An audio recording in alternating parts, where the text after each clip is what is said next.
안녕하세요. 오늘 함께 나눌 말씀은 누가복음 4장 23절부터 37절까지 말씀인데요. 저희 한 절씩 살펴보겠습니다. 사도들이 풀려난 뒤 자기 동료들에게 가서 수제사장들과 장로들이 자기들에게 말한 모든 것을 전하니, 여기서 사도들은 베드로와 요한이죠. 그들이 풀려나서 이제 교회 성도들에게 가서 당시 종교 지도자들이 자기들에게 말한 모든 것을 전합니다. 이게 무엇이었냐면 다시는 나사렛 예수 그리스도의 이름으로 말하거나 가르치지 말라는 명령이었죠. 그때 베드로와 요한은 너희 말에 귀를 기울이는 것보다 하나님 말씀에 귀를 기울이는 것이 하나님의 눈앞에 옳다고 말하면서 그 명령을 거절합니다. 24절 읽겠습니다. 그들이 그것을 듣고 한 마음으로 하나님께 목소리를 높여 이르되, 한 마음으로 기도했다는 내용인데요. 여기서 목소리에 해당하는 그리스어를 포네라고 합니다. 그런데 이 포네가 복수형이 아니라 단수형으로 쓰이고 있습니다. 여러 사람이 모여서 기도했음에도 불구하고 이 목소리들이 아니라 목소리, 이렇게 단수로 기록한 것은 당시 모든 교회 성도들이 마음을 합쳐 함께 기도했던 그들의 연합된 모습, 하나된 마음을 보여주고 있습니다. 그들의 기도가 이렇게 시작합니다. 주여, 주께서는 하늘과 땅과 바다와 그것들 안에 있는 모든 것을 만드신 하나님이시오. 여기서 주여라는 단어가 굉장히 독특한 단어인데요. 원래 신약 성경에서 일반적으로 쓰이는 주여라는 단어는 퀴리오스입니다. 로드라는 단어가 퀴리오스인데요. 여기서 쓰이는 주여라는 헬라어 단어는 데스포테스입니다. 이것이 영어 단어 데스팟의 어원인데요. 이 데스팟이 어떤 의미를 가지고 있냐면 독재자라는 의미를 가지고 있습니다. 그러니까 유일한 통치자라는 뜻을 가지고 있죠. 왜 지금 이 성도들이 기도를 할 때 퀴리오스가 아니라 데스포데스, 독재자, 유일한 통치자, 절대 권력을 가진 통치자로 기도를 시작했을까요? 당시 종교 지도자들이 헤롯과 빌라도를 비롯한 수많은 권력자들이 나사렛 예수 그리스도의 이름으로 더 이상 가르치지 말라고 그들을 교회를 압박했고, 또 베드로와 요한이 그런 어떤 이제부터 공적인 어떤 핍박과 압박에 대한 소식을 가지고 교회에 돌아왔는데요. 그 앞에서 우리 하나님을 그냥 퀴리오스, 주여가 아니라 유일한 통치자라고 고백을 하는 겁니다. 그러니까 세상 권력자들이 아무리 강한 권력을 가지고 있다고 하더라도 유일한 절대 권력자는 하나님 한 분뿐이심을 지금 선언하고 있는 거죠. 그렇게 당시 교회 성도들은 두려움 속에서도 이 세상의 온전한 통치권이 누구에게 있는지를 분명히 알고 고백하고 있습니다. 그 고백이 바로 주여, 데스포테스입니다. 그 기도가 이렇게 시작을 하죠. 주께서는 하늘과 땅과 바다와 그것들 안에 있는 모든 것을 만드신 하나님이시오. 당시 교회 성도들이 왜 이렇게 기도했을까요? 하나님께서 스스로 창조주라는 사실을 모르고 계시기 때문에 이렇게 기도했겠습니까? 아니겠죠. 하나님은 당신이 창조주라는 사실을 당연히 알고 계십니다. 그렇다면 왜 이들이 이렇게 기도를 시작했을까요? 사실 이때 교회 성도들은, 초대교회 성도들은 스스로를 향해서 내가 믿고 있는 하나님이 어떤 분인지를 선포한 겁니다. 하나님, 지금 우리는 천지를 만드신 분 하나님 앞에 서 있습니다. 그 확신을 가지고 기도하는 거예요. 여러분, 우리가 기도를 할 때 하나님이 어떤 분이신가에 대한 확신을 가지고 기도해야 됩니다. 그 확신이 사라질 때 우리의 기도가 힘을 잃게 돼요. 그런데 우리가 기도할 때 종종 우리가 어떤 분에게 기도하는지를 잊어버릴 때가 많죠. 우리가 기도하는 분은 이 세상을 창조하시고 온 세상 역사를 손안에 붙들고 계시는 그 하나님이신데, 지금 내가 그런 분께 기도하고 있다는 사실을 잊어버릴 때 우리의 기도가 공허한 독백이 되어버릴 수 있습니다. 하지만 내가 지금 하늘과 땅을 지으신 하나님 앞에 서 있다라는 확신이 있을 때 그분께 기도하고 있다는 믿음이 있을 때 우리의 기도는 살아날 수 있고 믿음이 깨어날 수 있고 또 우리의 마음은 하나님을 향해서 활짝 열리게 됩니다. 그래서 여러분 혹시 기도가 잘 되지 않는다고 느껴지실 때 먼저 하나님이 어떤 분이신지부터 여러분 한번 고백해 보시기 바랍니다. 하나님, 당신은 온 세상을 지으신 분입니다. 그리고 저를 지으신 분입니다. 하나님, 당신의 손에 저의 인생이 달려 있습니다. 하나님의 손에 제 인생이 붙들려 있습니다. 그렇게 하나님은 지금도 살아 역사하시는 분입니다. 여러분, 이 고백과 선포가 우리의 기도의 문을 여는 열쇠가 될 수 있습니다. 네, 이어서 25절, 26절 읽겠습니다. 주의 종 다윗의 입을 통해 이르시기를 어찌하여 이 교도들이 경노하며 백성이 헛된 일을 꾀하는가. 주를 대적하며 그분의 그리스도를 대적하려고 땅의 왕들이 일어섰으며 치리자들이 함께 모였도다 하신 분이시니이다.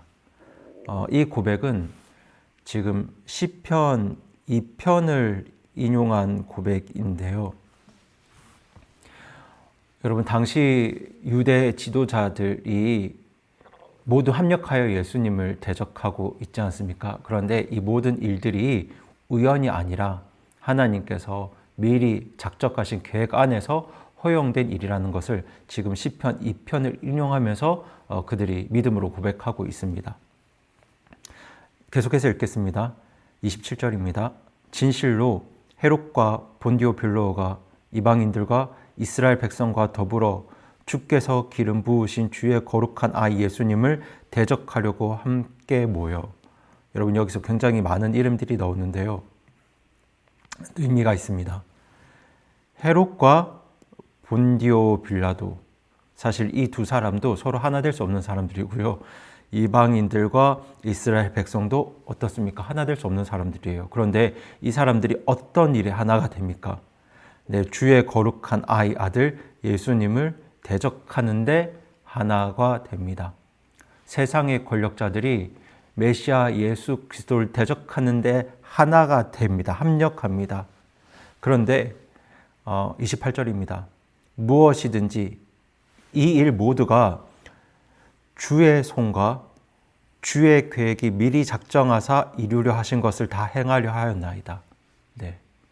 세상의 모든 권력자들이 합력해서 예수님을 대적할 거라는 것도 하나님의 손과 하나님의 계획 안에 있다는 일임을 지금 시편 2편을 통해서 이들이 고백하고 있는 거죠. 믿음으로 고백하고 있습니다. 29절, 30절 읽겠습니다. 주여 이제 그들의 위협을 보시고 또 주의 종들이 전적으로 담대히 주의 말씀을 말하게 하시며 주의 손을 내밀어 병을 낫게 하시고 표적들과 이적들이 주의 거룩한 아이 예수님의 이름으로 이루어지게 허락하옵소서 하더라.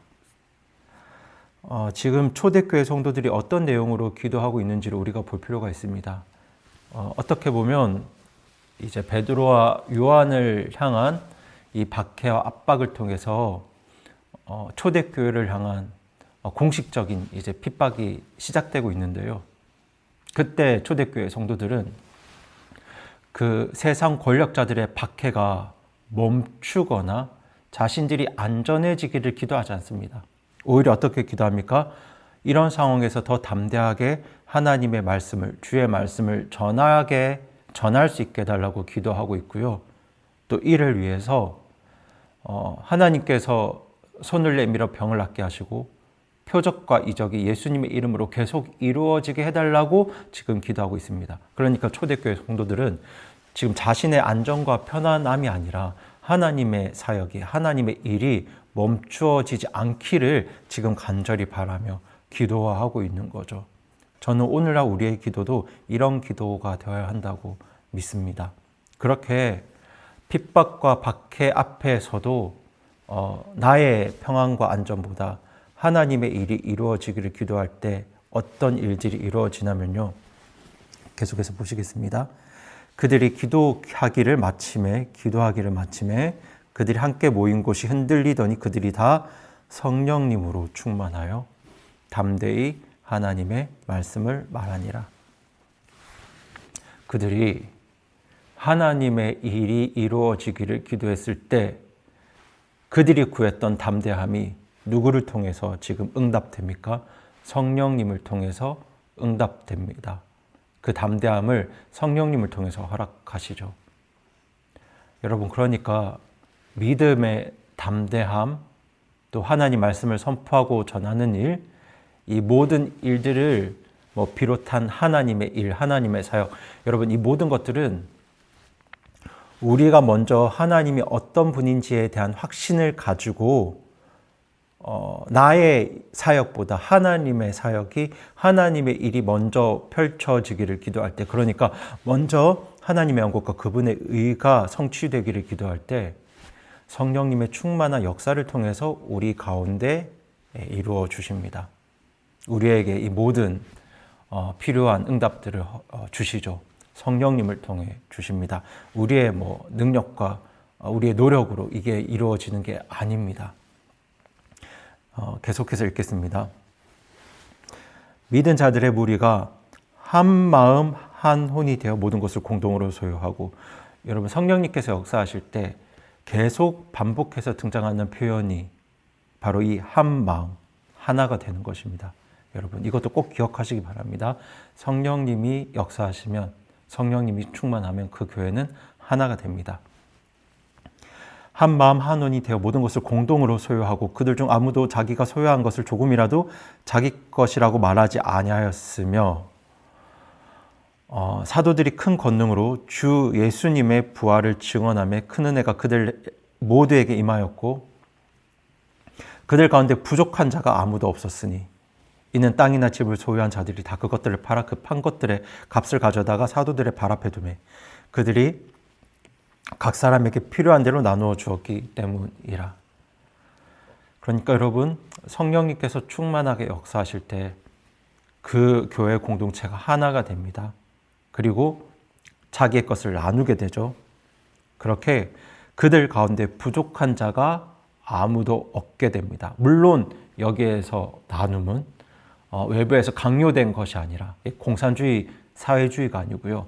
성령님의 역사로 인해 마음이 하나 된 공동체가 자발적으로 자원해서 이렇게 베푼 것들, 그렇게 흘러나온 것들이죠.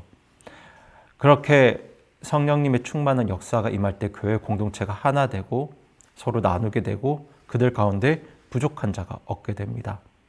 그때 이제 성경이 한 사람의 이름을 언급하고 있는데요.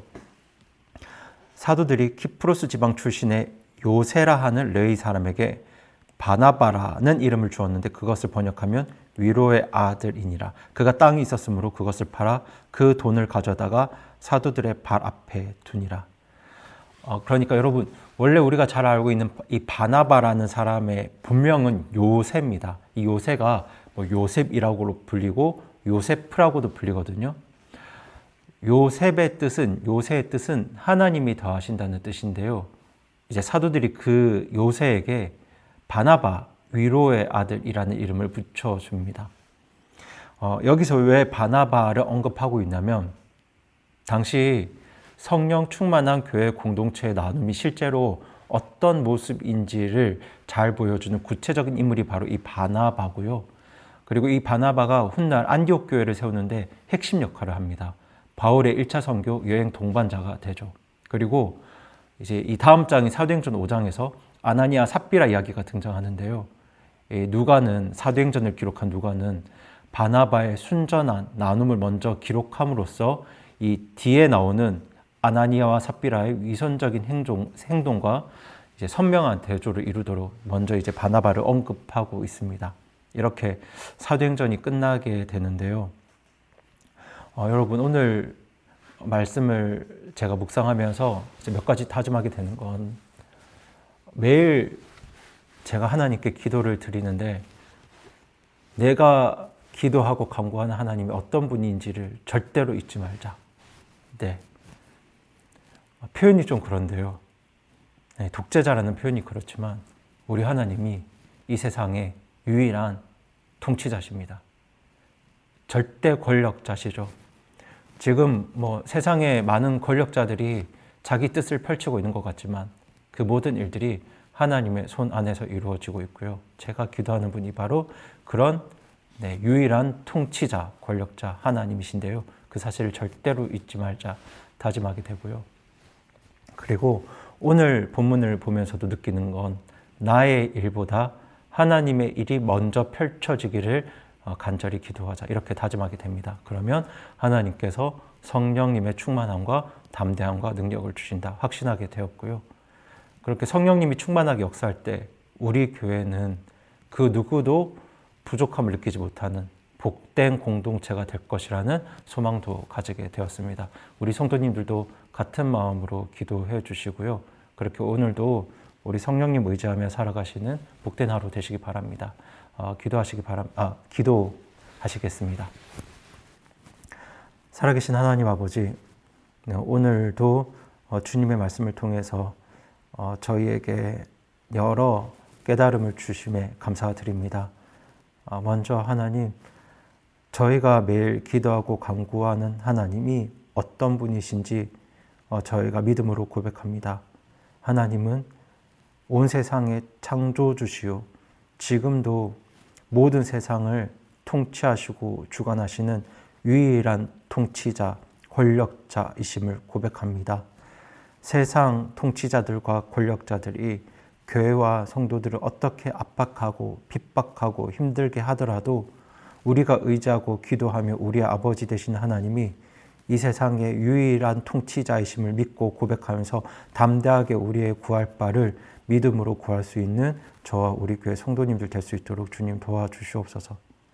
그리고 하나님, 저희가 어떤 상황에도 먼저 하나님의 왕국과 그분의 의를 구하는 하나님의 일이 펼쳐지기를 먼저 기도하는 성도들이 되게 하여 주시옵소서. 그러할 때 우리 하나님께서 성령님의 충만함을 통하여 담대한 믿음을 주시고 하나님 말씀을 전하게 하시고 또 하나님 백성답게 살아가는 능력을 허락해 주시기를 간구드립니다.